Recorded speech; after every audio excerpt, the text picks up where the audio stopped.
Hey everyone, welcome to another video.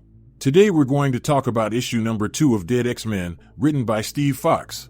But before we dive into the story, I want to ask you a favor. If you enjoyed this video, please leave a like and a comment to help the channel grow. Now just to give a quick recap of the story, at this point in the fall of the House of X, and more importantly the Dead X-Men. Now as we all know, Moira MacTaggert was vital to the creation of Krakoa, for she was a mutant born with the unique ability to relive her life over and over again every time she dies. And as for the nation of Krakoa, Moira came up with the idea in her 10th life. But unfortunately, her secret plan to depower all mutants didn't sit well with all of Krakoa's leaders. So in an ironic twist, they ended up depowering her instead, and before she could be killed, Moira uploaded her consciousness into a robotic body and joined the enemies of mutant kind. Meanwhile, while this was happening, there was an evil dominion outside of time and space with ill intentions for all life in our universe. So Professor Xavier knew what kind of threat this dominion could be for everyone, so with little time to act, Charles desperately came up with several plans of action on how to stop it. Now in one of these plans, Charles tasked the team to leap into past versions of the timeline, versions created by Mr. Sinister, artificially using Moira's mutant power to retrieve information from a pre-robotic Moira.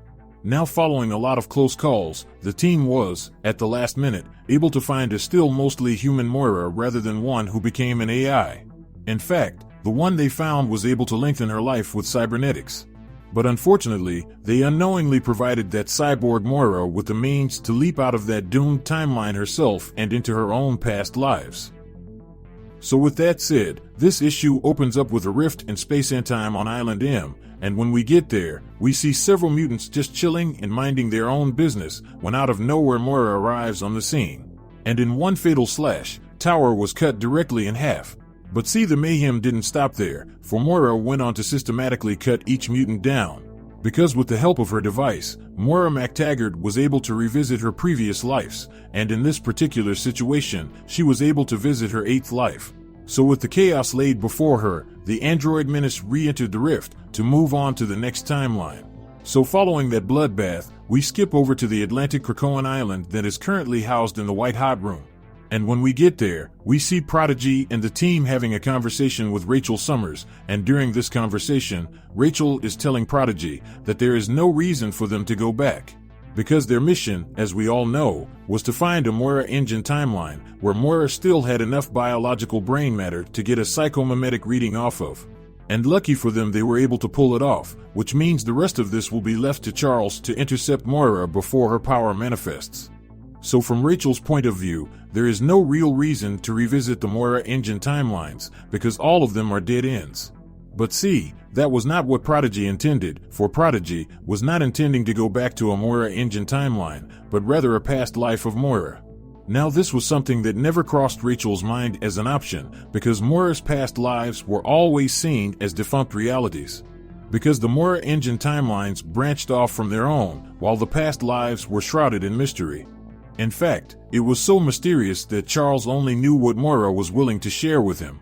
Now the main reason why Prodigy wants to go there is because, from his perspective, every plan left on the table is a long shot. So they cannot afford to leave any options unexplored. Because Prodigy wants to see if he could potentially find and absorb the knowledge of someone in a past life where they were able to stop a Dominion.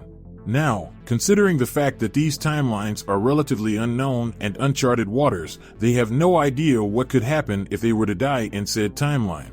Because if truth was being told, the team isn't even 100% sure that they could even be brought back if they were to die in these past lives.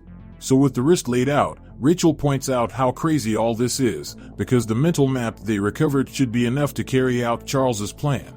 But Moira's mind was warped, and because it was so warped, Rachel states that targeting specific lives would be almost impossible, and because of that she'll basically have to fling them almost at random.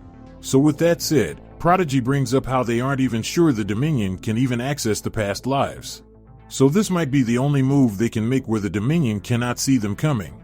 Now just as he was saying that, No Place X started to shake as Rachel's location came under attack.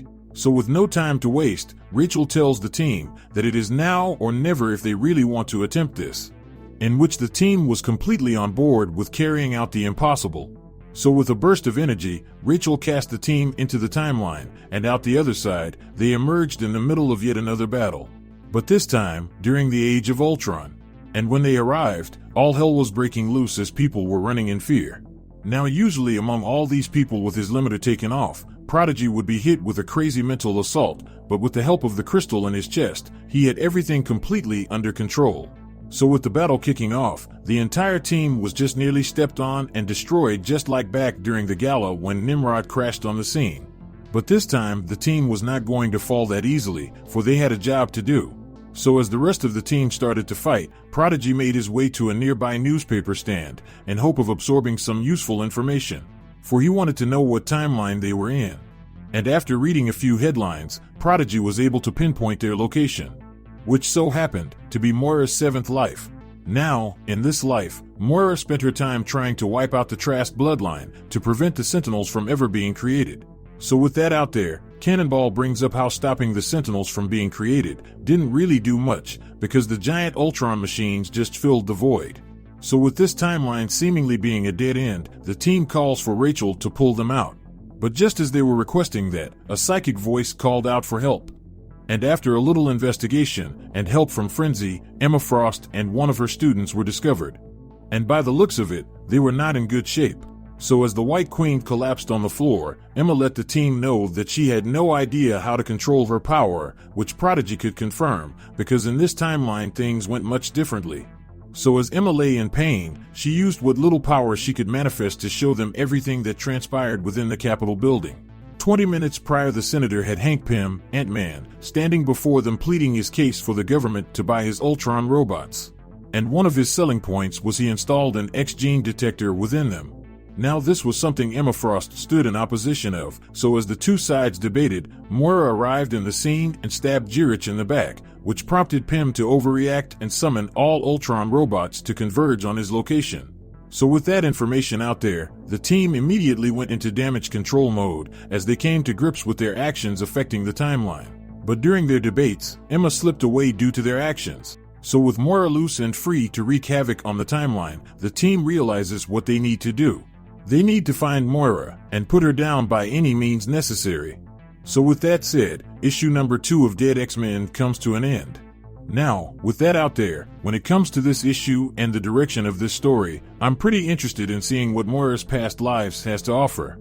I believe this concept could open doors to a wide range of storytelling. And when it comes to the team itself, I have to admit that I believe they are woefully outmatched against what they could go up against, and will need to outsmart their enemies in order to have a chance at winning.